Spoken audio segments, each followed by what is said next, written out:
Welcome back to You Screwers ADSOM training classes. I'm You Screwer of course, and welcome back to my 6 regular class trainees in this particular class. Good to have you all back, fellas. Thanks for coming along once again. And yes, Mr. Maverick.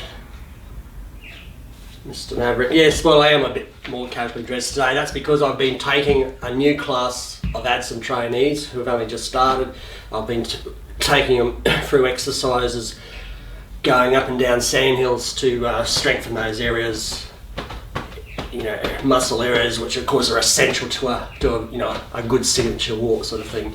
And I'm sure you remember training those sandhills that we did the training. Yes, you do. Yes. Mr. Maverick, yeah, you wouldn't expect me to do it in a dinner suit, would you, Mr. Maverick? Well, I'm sure James Bond would do that sort of thing in a dinner suit, Mr. Maverick, but I'm not James Bond, am I, Mr. Maverick? Anyway, enough of that. Let's get on with it. Today we're going to look at some famous and successful ADSOMs. And there's one group in particular I'd like to sort of focus on initially, and it's a group of ADSOMs together. They're almost like a cult or a sect, and they work together as such, and they have ceremonies and meetings, and they do involved in the ADSOM activities together. The kicking down and kissing up activities. Going off, getting themselves off to junkets, and throwing people under buses, under compaction rollers, figuratively speaking, of course. And as I say, they've come to a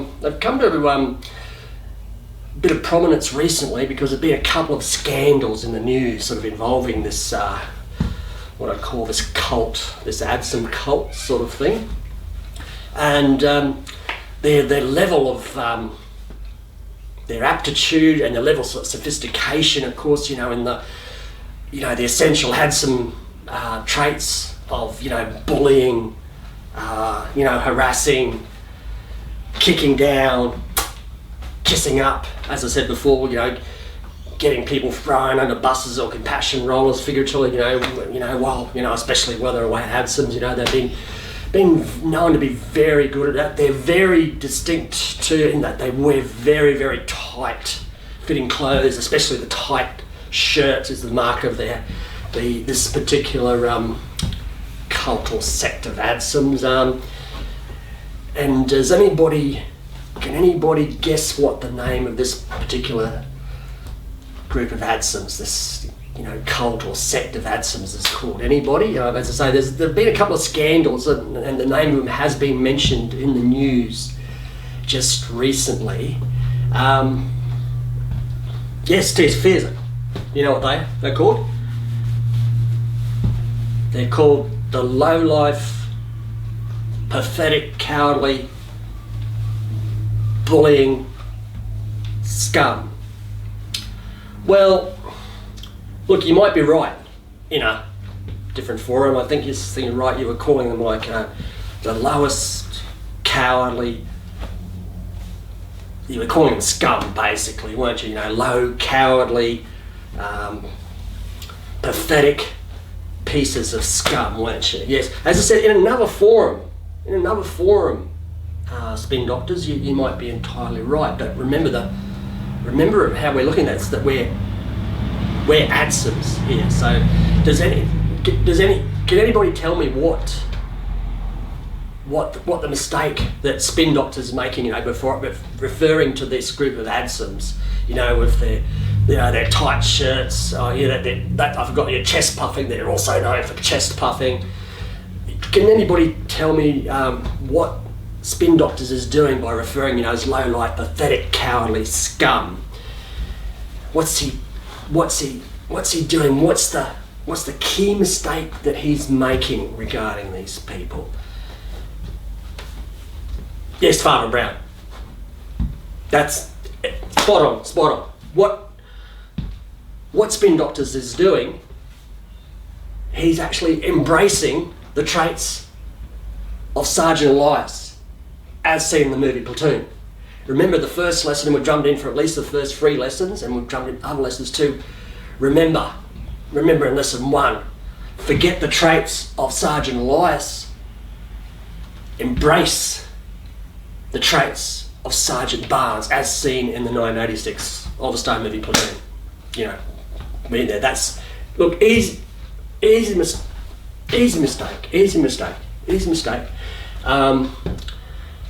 And look, you'll get better at it. Look, just think of it. You could probably look this up and find on the internet too. There was a 1960s Japanese-made television show, which was shown on Australian television. It was called The Phantom Agents. And in the beginning of each and every episode, they showed the same scene with the squad of the Phantom Agents, you know, because they had, they had samurai-type swords strung over their backs. They had uniforms, I think, including helmets from memory, but look it up on the internet. And what they do, they were having a fight, you know, using knives and, you know, I think near those ninja stars and all sorts of things with this group of villains. And then, as it happens, one of them pulls out revolvers. They do have revolvers. He pulls out and he shoots one of the villains with the revolver, or attempts to shoot him. And the leader of the squad, he says, no. He says, always remember, we are Phantom Agents. He says, we only use guns as a last resort. And so they'd show that every particular episode. So that's why I go on, you know, I say, you know, forget the traits of Sergeant Elias, embrace the traits of Sergeant Barnes. And I don't mind how many times, and if I have to drum it in every class, that's what I'll do, because, you know, then you'll get it. You'll get it. You know, just got to drum it in over and over again. Forget Sergeant Elias, because I know you guys. You know, I know you guys have a tendency to be decent, you know, caring human beings. And as I said in the last lesson, it's my job. It's my job to basically get rid of that out of you, so that you can become, you know, highly successful ADSOMs, you know, so, you know, you'll be able to get out there, do all that bullying, harassment, the kicking down, the kissing up, throwing people under buses, compassion rollers, you know, going off to junkets, as many as you can, all that sort of great ADSOM stuff. So anyway, so nobody can come up with the name of this particular group of, or sect of ADSOM. That is. Okay, they're just called the Very Good Boys. That's what they're called, the Very Good Boys.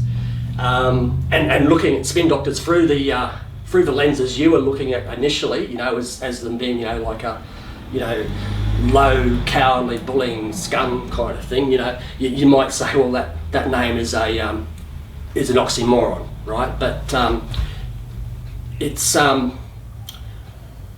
that looking through an ADSOM type lens, it's appropriate, and it's also purpose fit. It has enabled them to actually maintain a level of secrecy. They'll be able to shroud themselves in a level of secrecy up till now, with these couple of scandals have come out. Fair bit of secrecy about them, and I think part of that is due to having that sort of, you know, it's not a name that flies out and thinks, oh, these are people to be feared, or, you know, there's something wrong. You know, the Very Good Boys. It's, you know, it's just very plain sort of thing. You know, they're not calling themselves, you know, the ADSOMs of Anarchy, you know, or the Sons of Anarchy, or, you know, Knights in the Service of Satan, you know, nothing like that, which would have more quickly, you know, gained them attention and notoriety, and might have actually, you know, affected their ability to carry out their ADSOM functions in their unique way. And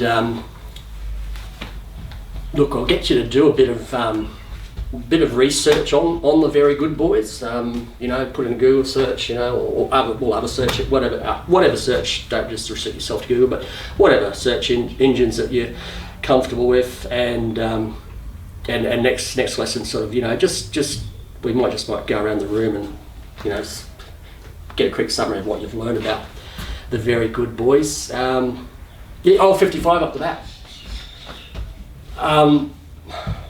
Look, yeah, well, old 55's asking, you know, what about like as a, you know, a bit of a research project, if he'd attempt, you know, to approach some of the good, very good boys, if I was able to give him the information or be able to find them. Look, no, I wouldn't approach any of the very good boys, or no, I wouldn't be physically in their presence, old 55, and that goes for the rest of you at the moment, especially at your level of proficiency, the level of proficiency of ADSOM techniques that you're up to at present. I wouldn't. There's something. There's something quite sinister and dangerous about the very good boys, and I mean that comes from me. You know, I mean I spend my whole time training ADSOMs, but they're also known. This is what's been in the media recently, is that they're also known for you know, that they're ceremonial you know, rites, and you know, they have rites of passage, initiations, hazing, you know, for new members of the very good boys, and a lot of it. Well, just recently, yeah, there was a bloke found in a hotel room, and it is believed that he was actually a victim of an initiation hazing of the very good boys, because they are known for their ceremonial use of, there's that adult toy called Vlad the Impaler, and they are known very much for their ceremonial use of the Vlad. Well, this particular gentleman was unfortunate enough to be hazed in a ceremony by the very good boys, as reported in the news and in the newspapers.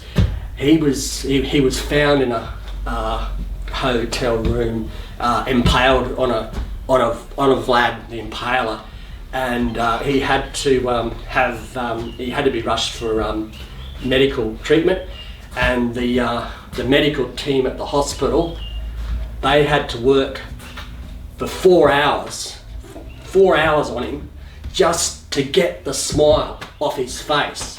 That's what they had to do. 4 hours. Would you believe it? 4 hours they had to work on him. Yes, Mr. Maverick. Mr. Maverick says he finds that hard to believe. Okay, I see what you're doing, Mr. Maverick. I've sort of set myself up for that trap, so I guess I might as well fall into it. Well, Mr. Maverick, would you believe 2 hours?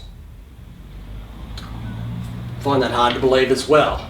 Yeah, you can see where this is going, isn't it? Would you believe a short smoko break? No? Well, would you believe that the time it took those two high-ranking One Nation Party officials who went to Washington, that the time that took them to make the decision to, if it came about, to sell the Australian gun laws and the balance of power in the Australian Parliament to the highest bidder, to the NRA or Coast Injuries, the time it took them.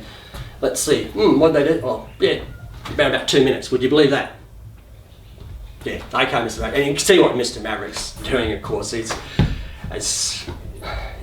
trying to be funny. It's trying to be funny. It's the old get smart. It's the old get smart gag, you know, where, you know, Maxwell Smart's trapped somewhere by chaos agents, and he says, he tries to bluff his way out. So he says, you know, would you believe that this room is now, this building's surrounded by 100 highly trained and highly armed, you know, G-men, you know, something like that. And they say, I find that hard to believe. And then, you know, he says, you know, they, you know, negotiating down to, you know, would you believe, he says, you know, 2 men with a sharp stick, and, you know, that doesn't cut it either. So, you know, in the end, it's usually something really absurd, like, what would you believe, you know, it's the Boy Scouts or the Girl Guides, or, you know, something like that, with their rock hard, you know, cookies, with their rock hard Girl Guide cookies. So, yeah, it's quite, yeah. And look, you know, I do have a go at Mr. Maverick for interjecting sometimes, but it is a little bit funny. I'll give you that, you know. It's a little bit funny. Oh, actually, no, we can't have that any of that here. As as the old Siegfried character from Get Smart would say, this is you screws ADSOM training. We do not, it's a little bit funny. We don't do that here. None of that here, So, but yeah, very, very, very, very, very funny. A little bit funny anyway, Mr. Maverick. So thanks for that little contribution. So that's the very good boys. As I say, they've been in trouble recently, for these hazing rituals using these Vlad the Impaler adult toys. As I say, they're they're known for their tight shirts, very tight shirts. That their signature walks. They're known for having a lot of swagger kind of thing. Actually, I've just done a little bit of what spin doctors did before. I've sort of scrunched up my nose at thinking of their signature walks, because even me as an ADSOM trainer and that, I do find their walks a little bit dicky. Yeah. So anyway, but as I say, I should be more. I should be more like I was telling you guys. I should be more in admiration of their ADSOM skills kind of thing. But it's William Shakespeare. Yeah, no. Look, I don't. In this training, and same as top screw, I don't. We don't get into any of those. We don't get in rituals, and especially the adult toys and that. There's just none of that. There's just no room in this training for that sort of thing. I don't believe it has. Yeah, it's just not something that's tasteful at all to me, sort of thing. So yeah, there's no way we'll be doing any stuff with Vlad the Impaler. I can guarantee you that sort of thing, and. Even when you get to top screw, there's I'm not saying we'll all get there, but it's something to have the ambition of getting there. There's a couple of other things that the very good boys are known for, which I don't condone at all, and they're actually banned at top screw, and that's that bad sort of lame karaoke singing, you bring back that loving feeling, now it's gone, none